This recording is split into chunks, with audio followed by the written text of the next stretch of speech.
আবু সাইদের ময়নাতদন্ত রিপোর্ট এসছে এবং আমরা ময়নাতদন্তের রিপোর্ট দেখলাম।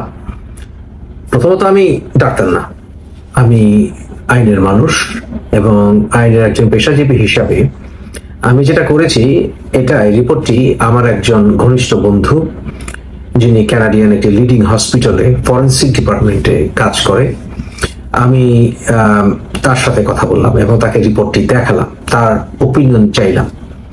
সে আমাকে যা বলেছে যে রিপোর্ট দেখে সামনাসামনি আলাপ না করলে ফার্দার 100% ক্লিয়ার হওয়া যাচ্ছে না যে কি আসলে ইন ডেপথ অ্যানালিসিস। তবে রিপোর্টে থেকে যতখানি বোঝা যাচ্ছে তাতে এতটুকু কনক্লুড করা যায় যে তার অকিপেটাল এই জায়গাটায় সে ইনজুর হয়েছিল এবং এখানে 3.5 ইঞ্চির মতো একটা ইনজুরি আছে।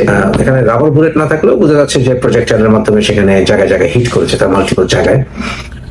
সবচেয়ে ভয়ঙ্কর যে ইনজুরি সেটা হচ্ছে তার অকিপিটাল রিজনে এবং এখানে কনজেস্টেড ছিল, ব্লাড ক্লট পাওয়া গেছে, মানে রক্ত জমাট ছিল, তার শ্বাসনালীতে রক্ত জমাট পাওয়া গেছে ইত্যাদি। তাহলে এগুলো ওই ব্লিডিং থেকেই এখানে রক্ত জমেছে, তার এটা সিরিয়াস ইনজুরি এটা ধরে নেওয়া যায়। অনেক সময় এই ইনজুরি, এখানে ইনজুরি হলে কিছুক্ষণ পরে কেউ অজ্ঞান হয়ে যেতে পারে, আবার তার সেন্স ফিরে আসতে পারে, অথবা তার ভিশন ব্লাড হতে পারে, অথবা সে কি করছে সে বুঝে না, এরকম ঘটনা ঘটতে পারে। বা দূর থেকে সে কি দেখছে বা ঠিক মতো সে বুঝতে পারছে, এরকম ঘটনা তার করতে পারে এবং টাইম নিয়ে আলটিমেটলি সে ধীরে ধীরে মৃত্যু ঢলে পড়তে পারে, কারণ এই ইনজুরিটা খুব সিরিয়াস। আর যে রাবার বুলেট, সেই রাবার বুলেটের ব্যাপারে একটু গবেষণা করলাম। রাবার বুলেটের ব্যবহার পুলিশ সারা বিশ্বে করে থাকে। তো রাবার বুলেটের ফেটালিটিটা কোন পর্যায়ে, বিএমজে একটি রিপোর্ট আছে 2017, সেটা অনুসারে 1994 জনের উপরে যারা বুলেট ইনজুরি হয়েছিল তাদের উপরে একটি গবেষণা করা হয় এবং সেখানে রিপোর্ট গবেষণা করে দেখা যায় 1984 জন যারা এই রাবার বুলেট খেয়েছিল তাদের ভিতরে 53 জন মারা গিয়েছিল, 53, এবং 300 খুব সিরিয়াসলি ইনজুর্ড হয়েছিল। এবং কারা মারা যায়, যারা খুব ক্লোজ রেঞ্জে গুলি করা হয়। ক্লোজ রেঞ্জে যদি শুট করা যায়, যেমন হার্টে শুট করবে, তো ক্লোজ রেঞ্জে সেখানে মৃত্যু করতে পারে, অথবা ধরুন শ্বাসনালীতে গুলি করা হলো, অথবা চোখের ভিতরে গুলি করা হলো, এইসব ক্ষেত্রে এগুলোকে ফেটাল ইনজুরি হতে পারে। তবে আমরা যতটুকু দেখেছি যে আবু সাইদ চোখেও গুলি খায়নি, তার কোনো বুলেট এখানেও লাগেনি এবং তার যেই অঞ্চলগুলোতে লেগেছে সেখানে তাৎক্ষণিকভাবে মৃত্যু হওয়ার কথা নয়। তাহলে তার সবচাইতে প্রাইমারি যেই ফেটাল ইনজুরি সেটা হচ্ছে তার এখানে। তবে আমরা এটা দেখেছি যে সে যে সময় গিয়ে পুলিশের সামনে দাঁড়িয়ে সে হাত ছড়িয়ে দিয়েছিল, তার আগে সে পুলিশের সাথে মারামারি করছিল, এমনকি পুলিশকে সে পেটাচ্ছিল। তবে আরেকটা বিষয় লক্ষণীয়, সেটা হচ্ছে তাকে পিছন দিক থেকে কেউ ঢিল ছুঁড়েছিল, যে ঢিল ছোড়ার ফলে সে এখানে হাত দিয়েছিল, এখানে ওই যে অকিপেটাল রিজনে সে হাত দিয়েছিল এবং সেখান থেকে প্রফিউজলি ব্লিডিং হচ্ছিল।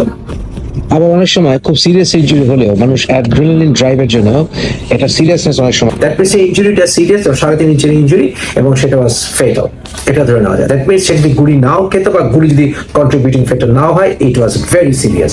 এবং এরপরে সে যখন পুলিশের সামনে হাত ছড়িয়ে দিয়ে দাঁড়ালো, তাহলে ধরে নেওয়া যেতে পারে এটা হয় বোকামি, যদিও পুলিশ তাকে গুলি করা সেইখানেও যা ছিল কিনা বা সেটা লিগালি জাস্টিফায়েবল ছিল সেটা একটা আলোচনার বিষয়, কারণ এর আগে সে পুলিশকে ওই লাঠি দিয়ে সে ইনজুরি করেছিল বলে আমরা দেখতে পাচ্ছি।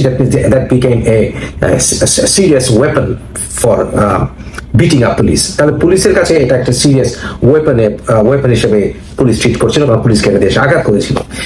আর দ্বিতীয়ত হচ্ছে পুলিশ কতখানি দূরে ছিল সেটার উপর নির্ভর করে।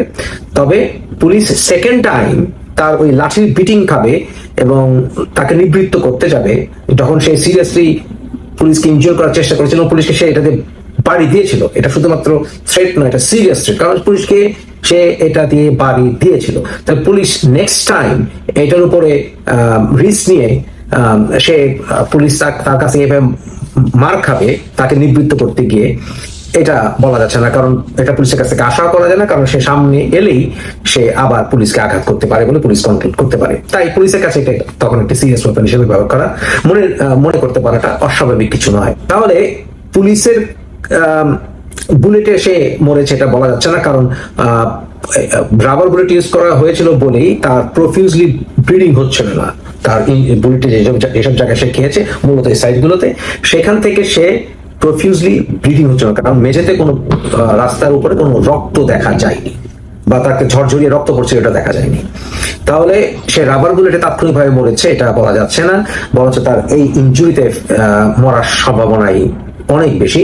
আর দ্বিতীয়ত প্রশ্ন হচ্ছে, তাকে যেহেতু রাত 8টা পর্যন্ত হসপিটালে নিয়ে যাওয়া হয়নি, কারণ অ্যারাউন্ড 3 o'clock বোধ হয় সে পুলিশের কাছে গুলিটা খেয়েছিল, রাবার বুলেট, এবং এর আগে সে ইনজুর হয়েছিল। তার 8টা পর্যন্ত যেহেতু তাকে নিয়ে যাওয়া হয়নি, এবং তার একটা ছবি আমরা দেখেছি যেখানে সে দাঁড়িয়েছিল সাইডে তার রাবার বুলেট ইনজুরি, তাহলে বোঝা যাচ্ছে বাসায় নিয়ে যাওয়ার পর সে কিছুটা সুস্থ বোধ করেছিল এবং সে যাবে কি যাবে না, নেবে কি নেবে না, এরকম একটা সিচুয়েশন বোধ হচ্ছিল।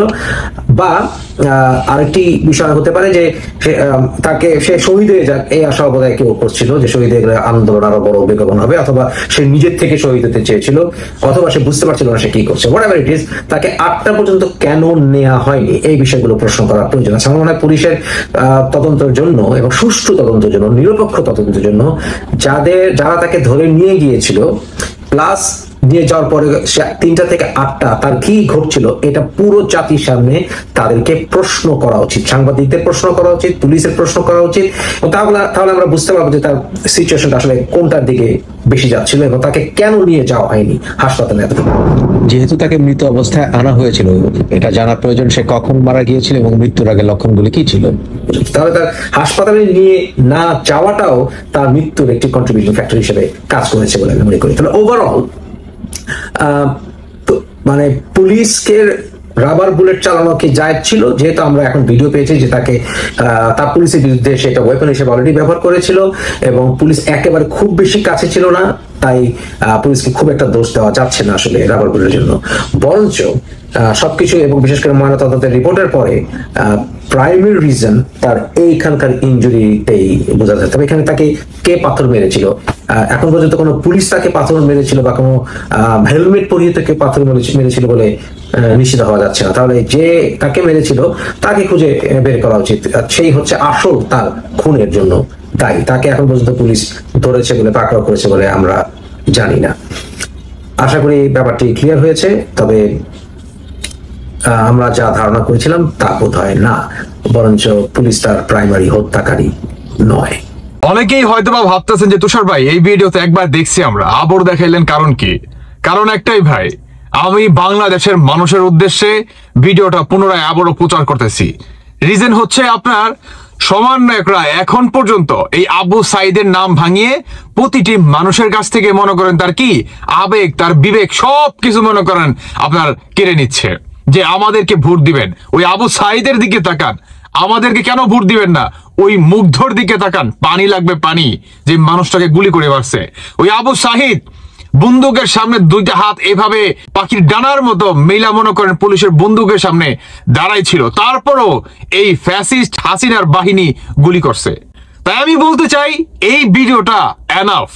বাংলাদেশের মানুষের উদ্দেশ্যে আমি আবারও মনে করে দিতে চাই যে এই আবু সাহিদকে কোনো পুলিশ মারে নাই, এই আবু সাইদকে মারছে এই সমন্বয়কারীরাই, এই আবু সাইদকে মারছে এই সার্জিস হাসনাত, এরাই মারছে, বুঝছেন?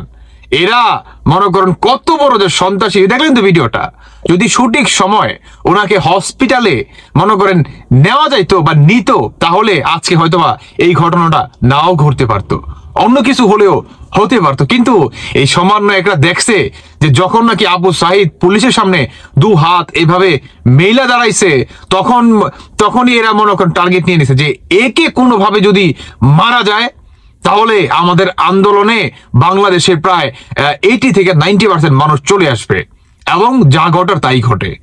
বুঝতে পারছেন? যা ঘটার তাই ঘটে। এরা বাংলাদেশের মানুষের সেন্টিমেন্ট নিয়ে মনে করেন খেলছে। ওই যে আপনার কি বলে হান্নান মাসুদ বলে নাই একটা টিভি চ্যানেলে আপনার টক শোতে, যে আমাদের এই আন্দোলনটা যদি আমরা সঠিকভাবে সূক্ষ্মভাবে করতাম তাহলে বাংলাদেশের 1% মানুষও আমাদের এই আন্দোলনে হতো না। অতএব আমাদেরকে অনেক কিছু অনেক মিথ্যাচার, অনেক মনে করেন হত্যাকাণ্ড আমাদের হাতে মনে করেন তুলে নিতে হয়েছে, অরাজকতা সৃষ্টি করতে হয়েছে, বিধায় আমাদের এই আন্দোলনে আমরা সফল হয়েছি। আমরা যদি লিগেল অ্যাকশনে নামতাম, এই আন্দোলনে আমরা কখনোই সফল হতাম না। আমার উদ্দেশ্য এটাই যে এই সমন্বয়করা নাকি নিজের মুখে স্বীকার করে যে তাদের এই আন্দোলনটা ছিল কি তাদের প্ল্যান মোতাবেক। এই আবু সাঈদও এই প্ল্যানের ভিতরে পড়ে, এই মুগ্ধর মতো এরও কি প্ল্যানের ভিতরে পড়ে। ওই যে আবু সাঈদ যখন মনে করেন দেখলো যে ভাইরাল হয়ে গেছে, বুঝেন নাই, তখনই কি তারা এই পয়েন্টটা মনে করেন আপনার কাজে লাগাইছে। আর আজকে বাংলাদেশে যা হওয়ার তাই হয়েছে। তাই আমি বাংলাদেশের জনগণের উদ্দেশ্যে বলতে চাই যে বাংলাদেশের বর্তমান যে অবস্থা, এইটার দিকে একটা আবার লক্ষ্য করেন, আর সমন্বয়কদের দিকে একটা আবার লক্ষ্য করেন, তাহলে পেয়ে যাবেন যে এরা চবে থেকে মানে 5 আগস্টের পর থেকেই তো আপনি 8 আগস্ট পর্যন্ত ধরেন, 8 আগস্ট ডক্টর ইউনূস ক্ষমতা আপনার গ্রহণ করে, তাই না? তো 8 আগস্ট থেকে ধরেন, 9 আগস্ট থেকে ধরেন, দেখেন তো দেশের একটা উন্নয়ন দেখান, একটা ভালো কাজ দেখান, একটা অরাজকতা সৃষ্টি কম হয়েছে দেখান, দেশের মনে করেন আপনার কি বলে এই অস্থিতিশীল মনে করেন কম হয়েছে দেখান, দেশের একটা ভালো একটা দিন আপনার ফিরাইছে দেখান, কোন একটা ফিডব্যাক দেখান দেশের এই উন্নয়নটা হয়েছে।